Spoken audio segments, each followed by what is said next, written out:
Hello students, I am Harshit sir and I am taking your social study of class 9th and 10th. Today is the first lecture of class 10th of civics subject. We talk about democracy, chapter democracy. आज हम किताबी बात books की बात नहीं करेंगे, only इसका introduction सुनेंगे। डेमोक्रेसी क्या होता है, जैसे और वर्ड्स होते हैं, प्रीएम्बल क्या होता है, कॉन्स्टिट्यूशन क्या होता है, सेक्युलर, रिपब्लिक और इंडिपेंडेंस डे में अंतर क्या होता है। हो सकता है आपको याद भी हो, होना भी चाहिए 10th क्लास के स्टूडेंट को कि वो उसी सिविक्स के बारे में जनरल जानकारी तो बुक्स की जानकारी तो होनी चाहिए एग्जाम्स के लिए, लेकिन एग्जाम्स के ऊपर ही बहुत मुझे इसकी जानकारी होनी चाहिए। नाउ डेमोक्रेसी क्या है, हम डेमोक्रेसी वर्ड सुनते हैं, डेमोक्रेसी क्या है। तो डेमोक्रेसी नॉर्मल अगर एक नंबर में आ जाता है बोर्ड में व्हाट इज डेमोक्रेसी, तो लिखने में तो हम डेमोक्रेसी के ऊपर बहुत कुछ लिख सकते हैं, लेकिन क्या लिखेंगे अगर एक मार्क्स में डेफिनेशन आएगी। तो डेमोक्रेसी वो फॉर्म ऑफ गवर्नमेंट है जिसमें लीडर्स इलेक्ट होते हैं और इलेक्टेड लीडर्स आंसरेबल होते हैं पब्लिक को। ना आंसरेबल होते हैं मतलब कि जैसे कि मान चलिए आंसरेबल बात पहले बाद में करेंगे, पहले इलेक्टेड होते हैं। इलेक्टेड का मतलब चुने जाते हैं, नॉमिनेट नहीं होते। मतलब कि जैसे मान लीजिए मोनार्क होता है, मोनार्क में किसी देश का राजा है, मान लीजिए उसकी डेथ हो जाती है तो उसका बेटा आगे गद्दी पे बैठ जाता है, उसे बोलते हैं नॉमिनेट होना। उसे पब्लिक ने चुना नहीं, पता नहीं हो सकता पब्लिक जो चाहती ना होगी वो इस देश का लीडर बने, लेकिन फिर वो तो आगे गद्दी पे बैठेगा कि रूल्स वहाँ के ही कहते हैं। इलेक्टेड का मतलब होता है जो हम इलेक्शन बोलते हैं ना, इलेक्शन होते हैं, तो उसका मतलब होता है इलेक्टेड होना मतलब पब्लिक के द्वारा चुना जाना। बड़े से बड़ा लीडर होता है कि पब्लिक उसको नकार देती है तो वो चुनाव हार जाता है, कितना अमीर हो, कितना उसका बैकग्राउंड अच्छा हो, सब हो, तब भी वो हार सकता है। और छोटे से छोटा लीडर छोटी जगह से आए, लेकिन बस उसकी पॉपुलैरिटी उसको जिताई जाती है, उसका काम उसको दिया जाता है, लोगों से जो वादे करता है, लोगों का जो उसके ऊपर विश्वास होता है वो उसे इलेक्ट करवा देता है। तो डेमोक्रेसी वो फॉर्म ऑफ गवर्नमेंट है जिसमें जो कैंडिडेट वो इलेक्ट होकर आता है, चुन के आता है जनता के द्वारा, और जब चुन के आता है तो पब्लिक को आंसरेबल होता है। आंसरेबल का मतलब क्या है कि जैसे मान लीजिए अगर पब्लिक उससे कोई भी, जैसे वो उसने वादे करे कि मैं रोड बनवाऊंगा, घर में साफ पानी आएगा, तो पब्लिक 5 साल के लिए रेगुलर इंटरवल उसका होगा इलेक्शन का, उस 5 साल में उससे वो सवाल पूछेगी कि आपने हमारे लिए क्या किया, और उसे आंसर भी देना पड़ेगा। मान लीजिए किसी कारण में उसको आंसर नहीं देता, पब्लिक से नहीं मिलता, तो पब्लिक वापस चुनाव रेगुलर इंटरवल में 5 साल बाद पब्लिक क्या पूरा अधिकार है उसको घर बिठा दे वापस, उसको वोट ना दे, वो हारे और घर बैठ जाए। तो उसे इस चीज का डर होगा कि मैं एक बार चुनाव लड़ूंगा और अगर पब्लिक में नहीं पहुंच पाऊंगा, पब्लिक को मेरी पहुंच नहीं होगी, तो पब्लिक मुझे हरा भी सकती है। तो इस वजह से वो आंसरेबल है या अकाउंटेबल है, मतलब उसकी जवाबदेही तय कर रही है। और सबसे बड़ी जवाब वो कहाँ देगा, संसद में, जो हमारी विधानसभा लोकसभा रखती है वहां पे वो जवाब देगा, उससे क्वेश्चन पूछे जाएंगे। तो ये चीजें होती हैं। तो लिख लीजिए डेमोक्रेसी की डेफिनेशन है, इंग्लिश में पूरी कंप्लीट क्या लिखेंगे आप। Democracy is a form of government, मैं तेज बोल रहा हूँ, आप लोग वीडियो पॉज करके भी देख सकते हैं। Democracy is a form of government in which rulers are elected by the public. Democracy is a form of government in which rulers are elected by the public and those elected candidates are answerable to the people. And those elected candidates are answerable to the people. तो ये democracy की definition में समझाई। No अगली बात आती है कि इंडिपेंडेंस डे हम बोलते हैं 15 अगस्त को आता है, रिपब्लिक डे 26 जनवरी। दोनों में अंतर क्या है, बेसिक डिफरेंस क्या है। इंडिपेंडेंस डे क्यों 15 अगस्त और रिपब्लिक डे क्यों 26 जनवरी। इंडिपेंडेंस डे के दिन यानी 15 अगस्त जो हम मनाते हैं, जिसे ऑब्जर्व करते हैं, उस दिन भारत को एक आज़ादी मिली थी। इंग्लैंड ने भारत के 2 विभाजन करके, 2 टुकड़े करके भारत और पाकिस्तान नाम के 2 राष्ट्र बनाए थे। तो उस दिन भारत को आज़ादी मिली, तो 15 अगस्त भारत का आज़ादी दिवस है या इंडिपेंडेंस डे। 26 जनवरी 1950 को, यानी कि लगभग 3 साल बाद, 15 अगस्त 1947 को आज़ादी मिली, लगभग 3 साल बाद यानी कि 26 जनवरी 1950 को भारत का कॉन्स्टिट्यूशन भारत ने अडॉप्ट किया। कॉन्स्टिट्यूशन क्या था, एक रूल्स की किताब है जो मतलब जिसमें इंडिया को कैसे गवर्न किया जाएगा, क्योंकि अंग्रेज तो छोड़ के जाने वाले थे। तो अब जो गवर्नमेंट आएगी या जैसे देश चलेगा किन पॉलिसीज पे, कैसे लीडर्स चुने जाएंगे, कैसे काम करेंगे, पुलिस का काम क्या होगा, जुडिशरी का काम क्या होगा, न्याय व्यवस्था का, यानी कैसे पूरा देश चलेगा, वो हमारे कॉन्स्टिट्यूशन में यानी कि रूल्स की किताब है, वो एक तरह के उसमें लिख रहा है।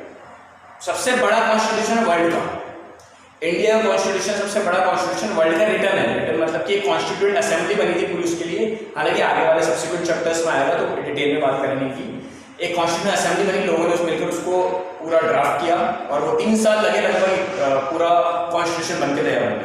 26 नवंबर 1949 को 26 नवंबर 1949 को कॉन्स्टिट्यूशन बनके तैयार हो चुका था, लेकिन फिर भी 2 महीने बाद 26 जनवरी 1950 को हमने उसे पूरी तरह से अडॉप्ट कर लिया, यानी पूरे भारत देश में वो लागू कर दिया गया 2 महीने बाद। तो उसकी याद में 26 जनवरी को रिपब्लिक डे मनाया जाता है। तो that is the basic difference between independence day and Republic day. Independence day आज़ादी दिवस से आज़ादी मिली थी, और रिपब्लिक डे आपका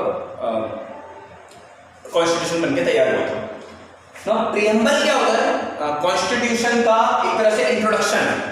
इंट्रोडक्शन मतलब कि मात्र छोटा, जैसे आपके बुक होती है, कॉपी होती है, उसका इंडेक्स होता है, ठीक उसी प्रकार प्रियम्बल कॉन्स्टिट्यूशन का इंडेक्स पेज है।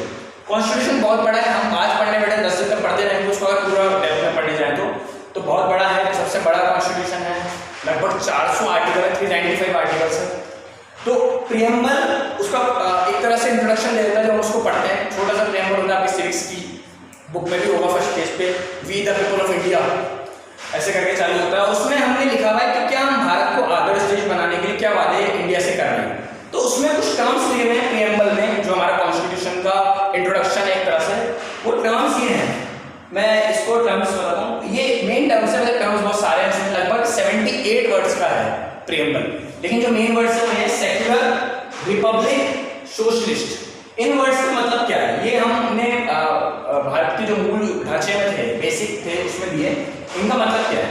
सेक्युलर, सेक्युलरिज्म, SECULAR, सेक्युलरिज्म का मतलब होता है कि भारत देश में कोई राष्ट्रीय धर्म नहीं होगा, कोई ऑफिशियल रिलीजन नहीं होगा। आपने राष्ट्रीय पशु सुना होगा, national animal, national bird, national flag, लेकिन कभी नेशनल रिलीजन नहीं सुना होगा या ऑफिशियल रिलीजन नहीं सुना होगा। हिंदू, मुस्लिम, सिख, ईसाई, जैन, पारसी, बुद्धिस्ट, भले ही कितना हो, कोई मेजोरिटी हो, कोई माइनॉरिटी हो, कोई ज़्यादा हो, कोई कम हो, उससे कोई मतलब नहीं है। लेकिन यहाँ पे इंडिया में हर पर्सन फ्री है कि कोई भी रिलीजन अडॉप्ट कर सकता है, उसको प्रैक्टिस कर सकता है। हिंदू मंदिर बना सकते हैं, मुस्लिम मस्जिद बना सकते हैं, सिख गुरुद्वारे बना सकते हैं, जैनों के मंदिर, यानी कि हर तरह से हर चीज़ को अडॉप्ट करा जा सकता है, चर्च वगैरह और क्रिश्चियन से। तो वो सब फ्री हैं ये काम करने के लिए। आप अपने रिलीजन को प्रैक्टिस करने के लिए पूरी तरह से फ्री हो। आप जो करना चाहो, जिस मस्जिद में जाना चाहो, मंदिर में जाना चाहो, जा सकते हैं। या और कोई ऑफिशियल रिलीजन भारत में नहीं थोपा गया, और अगर ऑफिशियल रिलीजन होता तो इसका मतलब तो ये होता कि वही रिलीजन हर पर्सन को अडॉप्ट करना पड़ेगा, और वो बहुत प्रॉब्लमेटिक बात हो जाती। तो सबसे पहली और बहुत अच्छी बात जो कॉन्स्टिट्यूशन ने अपनाई इंडिया की, वो है सेक्युलरिज्म। कोई ऑफिशियल रिलीजन, कोई राष्ट्रीय धर्म भारत का नहीं। सेकेंड वर्ड अगर रिपब्लिक, हम बोलते हैं रिपब्लिक, रिपब्लिक डे भी होता है, रिपब्लिक वर्ड सुनते हैं। रिपब्लिक का मेन मतलब होता है कि जो भारत की शीर्ष पोजीशन होगी, सबसे बड़े पोजीशन भारत की क्या है?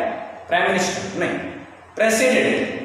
जो सबसे बड़ी पोजीशन होगी, यानी कि जो ऑफिशियली सबसे बड़ा पर्सन होगा, जिसकी सबसे ज्यादा मतलब हर रूल उसके लगेंगे, वो प्रेसिडेंट है।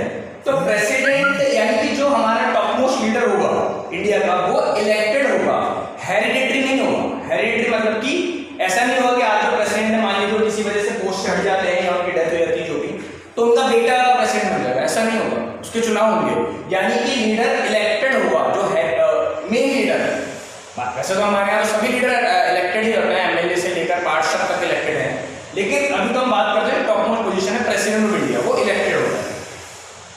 फिर बात आती है सोशलिज्म की, सोशलिस्ट।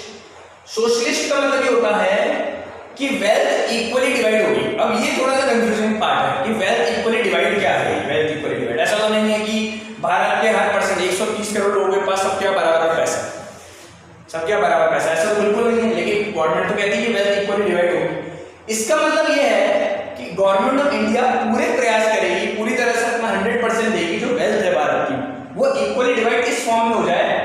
जैसे कि देखिए कैसे भारत इसके कैसे गवर्नमेंट इसके लिए करती है काम।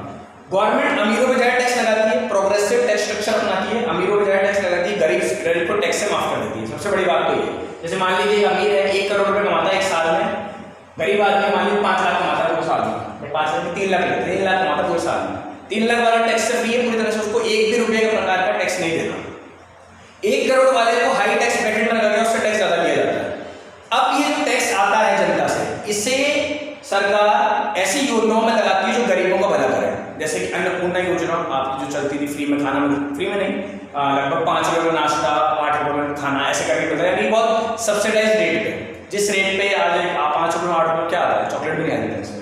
तो 5 रुपये में नाश्ता, 8 रुपये में खाना, रोड्स बनते हैं, पब्लिक के लिए बनते हैं, गरीबों के घर में वो पहुँचते हैं, गैस सिलेंडर्स पहुँचते हैं, उज्ज्वला योजना वगैरह होती है आपकी फ्री में, पानी गवर्नमेंट घर घर तक पहुँचाती है, रोड्स बनाती है, रोड लाइट्स लगाती है।